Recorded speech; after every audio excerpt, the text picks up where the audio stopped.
مجلس علیہ الرحمہ جلاء العیون میں آخر میں نوادر الاثر ایک باب قائم کرتے ہیں، لکھتے ہیں کہ ایک بنو اسرائیل میں ایک عابد تھا جس کی 2 بیٹیاں تھیں، دونوں کی شادیاں کی، ایک بیٹی دی کوزہ گر کو جو کوزہ بنا اور ایک بیٹی دی کسی کسان کو، فارمر کو، اور ہر جمعے کو ہر بیٹی کی ملاقات کے لیے جاتا تھا، اس کے بعد مسجد میں جاتا تھا اپنی عبادت۔ ایک جمعے کو جو گیا تو بیٹی سے کہا بیٹی کیسی ہو؟ ٹھیک ہے شوہر، داماد کیسے کا؟ سب ٹھیک ہے۔ اچھا بتائیے میں جاتا ہوں عبادت کے لیے، کوئی ہے؟ کہہ لے کہ بابا آج آپ چونکہ عابد ہے دعا کیجیے، آپ کی دعا جلدی قبول ہوتی ہے۔ آپ کے داماد، آپ کے جمائی یعنی اس بیٹی کے شوہر نے فارم میں بہت اچھے اچھے سیڈز ڈال دیے ہیں، دعا کیجیے خدا بند کریم اتنی بارش بھیجے کہ وہ جم جائے تو اس سے کچھ اگے، کھیت لہلہا۔ کہا انشاءاللہ میں جاؤں گا، خاص دعا کروں گا۔ اب گئے دوسری بیٹی کی بات، بیٹی کیا حال ہے؟ ٹھیک ہے، کیا چاہے؟ بابا آج دعا کیجیے آپ کے داماد کوزے جو بنائے ہیں ایسی دھوپ چمکے کہ ذرا سخت ہو جائے تو بیچنے کے قابل ہوں، اس پہ کھن کھن کی آواز نکلنی چاہیے، اتنا جا کے وہ گویا خشک ہو جائے۔ اب یہ پریشان کہ یا اللہ اگر میں دھوپ کی دعا کرتا ہوں تو یہ بیٹی راضی ہوتی ہے، اور اگر بارش کی دعا کرتا ہوں تو وہ بیٹی راضی۔ ارے جو باپ بیٹیوں کی حاجت کو پورا نہ کر سکے وہ خداوند کریم کی مشیت کو کیا جانے؟ وہ جب چاہے برسائے، جب چاہے چمکائے۔ یہ حقیقت ہے دوستو، اس مشیت میں نہ سائنس کام آ سکتی ہے، نہ مفکرین کام آ سکتے ہیں، کوئی کام نہیں آ سکتا۔ اسی لیے امیر المومنین فرماتے ہیں عرفت ربی بفسخ العزائم ونقض الہمام، میں نے اپنے پروردگار کو ارادوں کے ٹوٹنے سے پہچانا۔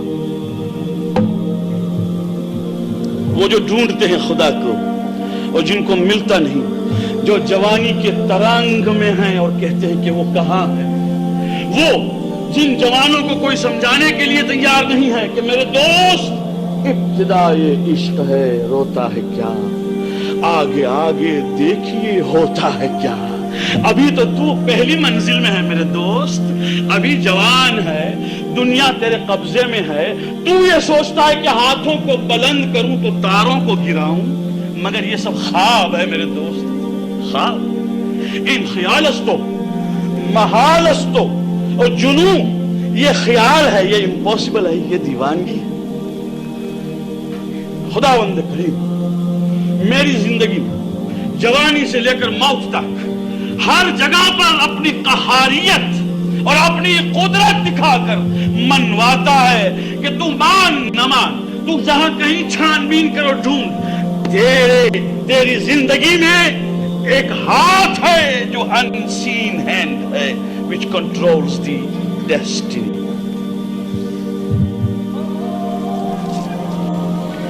اور چونکہ خدا رحیم ہے اور رحمان ہے، لہذا یہ ہاتھ جو کنٹرول کر رہا ہے، جس کو میں دیکھتا نہیں، وہ ایک لطیف، ایک مہربان خدا کا ہاتھ ہے۔ اسی واسطے جیسے وہ یوں غائب ہے، اس کی مصلحت غائب ہے، ویسے اس کی مدد بھی غائبانہ آتی ہے۔ اور کتنی جگہ کے اوپر لوگ کہتے ہیں مولا صاحب میں تو بال بچ گیا، بال بچ گیا، کیسے بچ گیا؟ کیسے بچ گیا؟ کوئی سوچتا ہے بال بچ گیا، میں بہت نیرو اسکیپ ہو گیا، میں بہت لکی تھا۔ ارے لکی کوئی نہیں ہے دنیا میں جو کچھ بھی ہے وہ مشیت خداوند کریم ہے۔ جب وہ چاہتا ہے تو غیب کی مدد بھیجتا ہے، اور لوگ سمجھتے ہیں کہ میں اپنی چالاکی سے نکل گیا۔ چالاکی کسی کی چلتی نہیں دنیا میں، اور جب وہ چاہے تو ادھر سے پکڑتا ہے، ادھر سے۔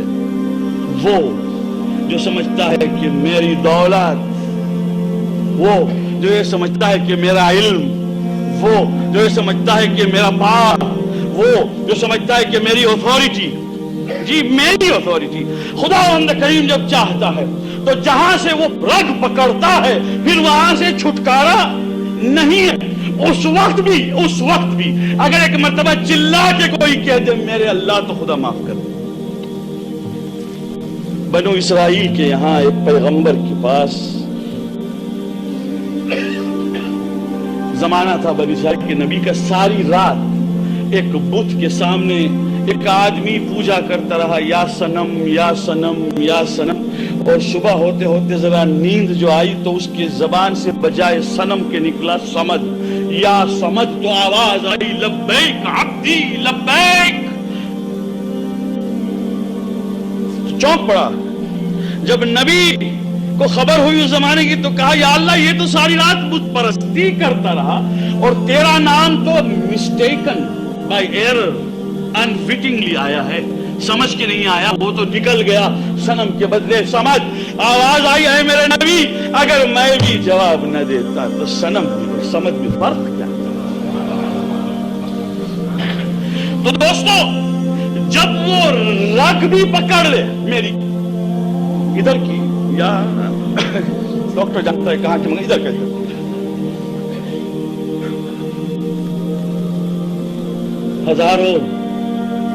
ہزاروں بائی پاس کے بعد بھی خدا کے حکم سے بائی پاس نہیں ہوا. یہاں سے بائی پاس ہو جاتا ہے, وہاں سے نہیں ہوتا جب حکم آ جائے میرے دوستوں. اسی واسطے ذرا غور سے سوچئے گا کہ کتنا خداوند کریم نے مجھ پر اور آپ پر کرم کیا ہے کہ بہت سی چیزوں کو چھپا دیا ہے اس جہالت میں اور اس نادانی میں.